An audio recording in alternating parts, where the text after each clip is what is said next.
Hello, my name is Frank Christensen and I'm the coordinator of officials for IFAF Europe.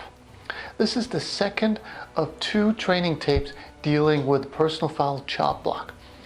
In this tape, we're looking at the running backs. So typically a running back will go low while an offensive line player rather, goes high. And we'll have a look at who needs to see this and how we're going to handle these situations. But before we get to the game film, let's have a look at what the rulebook and the MoFo have to say on this.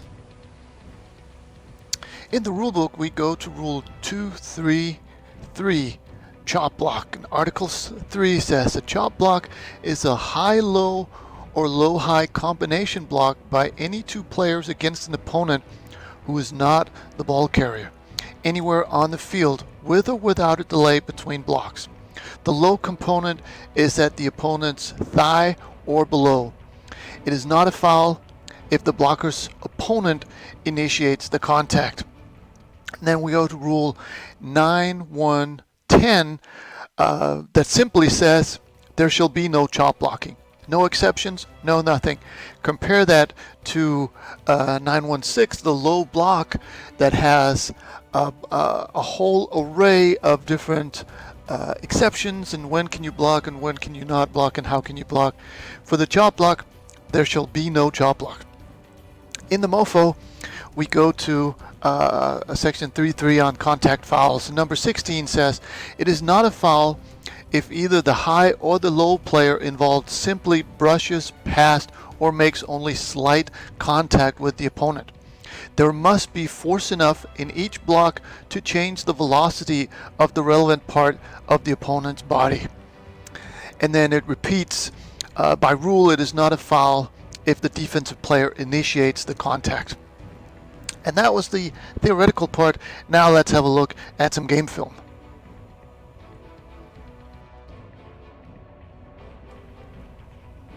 With running backs, it's a little bit different from a chop block on the line of scrimmage. Obviously, we're looking at the running back, but it's primarily going to be called by the referee and center judge simply because it happens in the offensive backfield. And in terms of reading it, once the running back goes forward like this in a pass protection, very unlikely for him to meet a lineman, defensive lineman or linebacker coming full speed up high. Typically, they're going to go low. Now, if they do that alone and they do it from the front, that's perfectly fine. Here, it happens in connection with the guard trying to go low. So we've got the high hit here, knocking the defender off balance, and then we've got the low hit here. And this is a chop block correctly called by the referee. Now, you may ask how low this low hit is. In my book, if the running back wants to go low and he ends up going low, I'm not going to split hairs here whether how high or how low this hit was. In that case, this is a safety foul and I'm going to call it.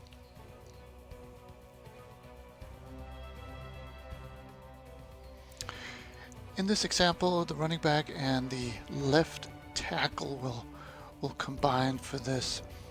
And again, we have solid high contact by the tackle, and then the running back goes low, correctly called by the referee. Now, with today's mechanics, this would be in a crew of 8. This would be a center judge key and a center judge call, since the referee would be focused on the quarterback and anything on his tackle, the tackle on his side of the ball, whereas the other side of the ball would belong to the official on the other side of the ball, i.e. the center judge. But a correct call for a chop block with the running back. In this example, the running back is going to go to his left and help block the defensive lineman coming around. And again, as in most cases the running back is going to go low. Now we have high contact by the tackle, and the reason I like this for a chop block is that the defender and the tackle are engaging each other, and they're using force to and part of that balance to negotiate each other, and that's why I think the high contact is big enough, combined with the low tackle or the low contact by the running back. This is a dangerous chop block, correctly called by the center judge on this side of the field.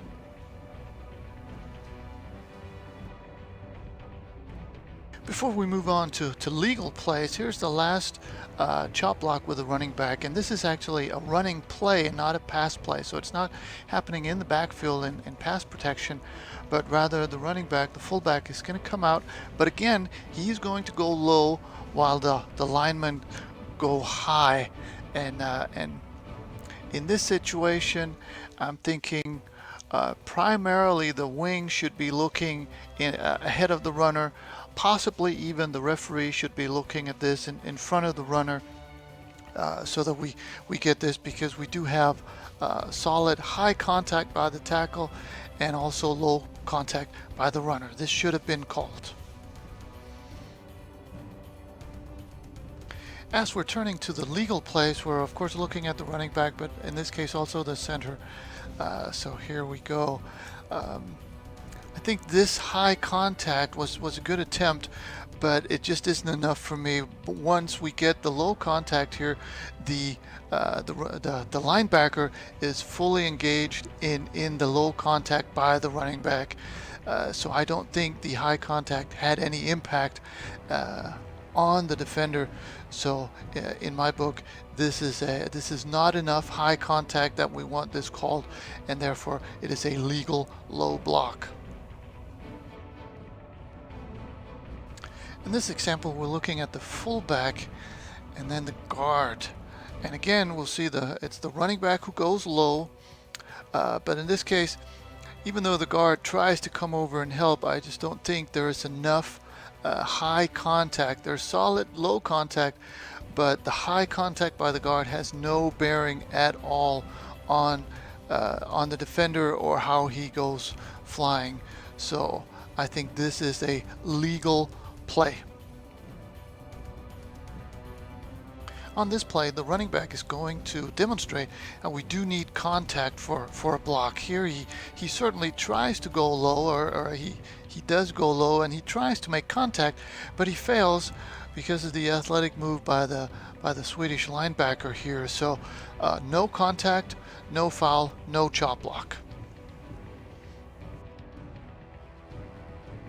On this play, we're looking at running back A37 on the right here, and combined with the guard, the tackle, he's going to do that. Now, I think this is a legal play. That there is high contact there, obviously, but I don't think this is low enough or forceful enough.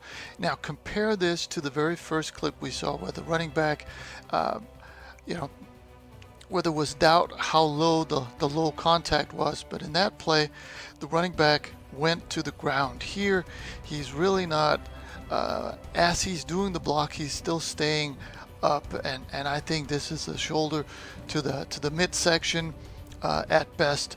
So this is not enough in my book for a chop block. In this last play, we'll again see high contact by the lineman, and then the running back with low contact. But here, the reason I think this is legal is there's just enough or too much or enough time between the high contact there and then the low contact.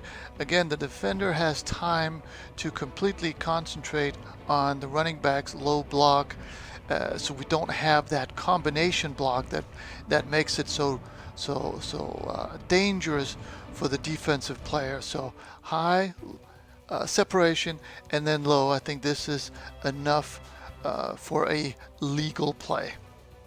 And that was the training tape. I hope you found something you can use on the field.